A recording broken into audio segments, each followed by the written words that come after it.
अघोरी विद्येच्या नावाखाली मुलीसोबत अश्लील चाळे करण्याचा एका भोंदूबाबाचा धक्कादायक प्रकार उघडकीस आलाय। कल्याणच्या आंबिवली परिसरात हा प्रकार घडला। अरविंद जाधव असं त्या आरोपी भोंदूबाबाचं नाव आहे। कल्याणच्या खडकपाडा पोलीस स्थानकात भोंदूबाबा विरोधात गुन्हा दाखल करण्यात आलाय। या प्रकरणात पोलिसांकडून अधिक तपासही सुरू आहे। या घटनांमध्ये तक्रार दाखल करूनही नव्या कायद्याअंतर्गत आरोपीला अटक करू शकत नाही असं पोलिसांनी सांगितल्याची तक्रार पीडित मुलीनं केली आहे।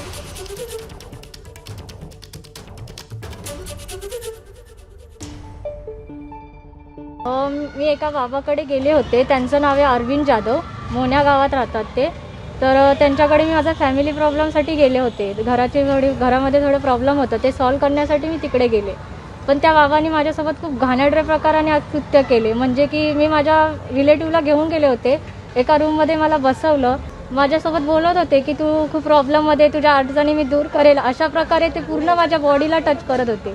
आणि त्याच्यानंतर मला धमकीसुद्धा दिली की हे तू जर कोणाला बाहेर सांगितलंस तर तुझ्यासोबत खूप वाईट होईल आणि तुझ्या फॅमिलीसोबत पण खूप वाईट करेल मी। काल त्यांच्यावर FIR केली, पण अजूनही त्या आरोपीला अटक केलेली नाहीये। आणि पोलीसवाले बोलतात की नवीन कायद्यानुसार आम्ही अटक नाही करू शकत। जे पीडित मुलगी आहे तिच्या कुटुंबातील व्यक्तीचं अडचण होती आणि ती शेअर करायला गेली होती, सांगत होती, त्यावेळी ते प्रकार झालेला आहे। त्याप्रमाणे सविस्तर तपास चालू आहे।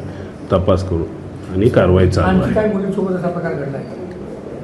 अद्यापर्यंत आम्हाला कुठलीही दुसरी काही तक्रार आलेली नाही, एकच आहे, तरी आम्ही त्या अँगलनं तपास करत आहोत।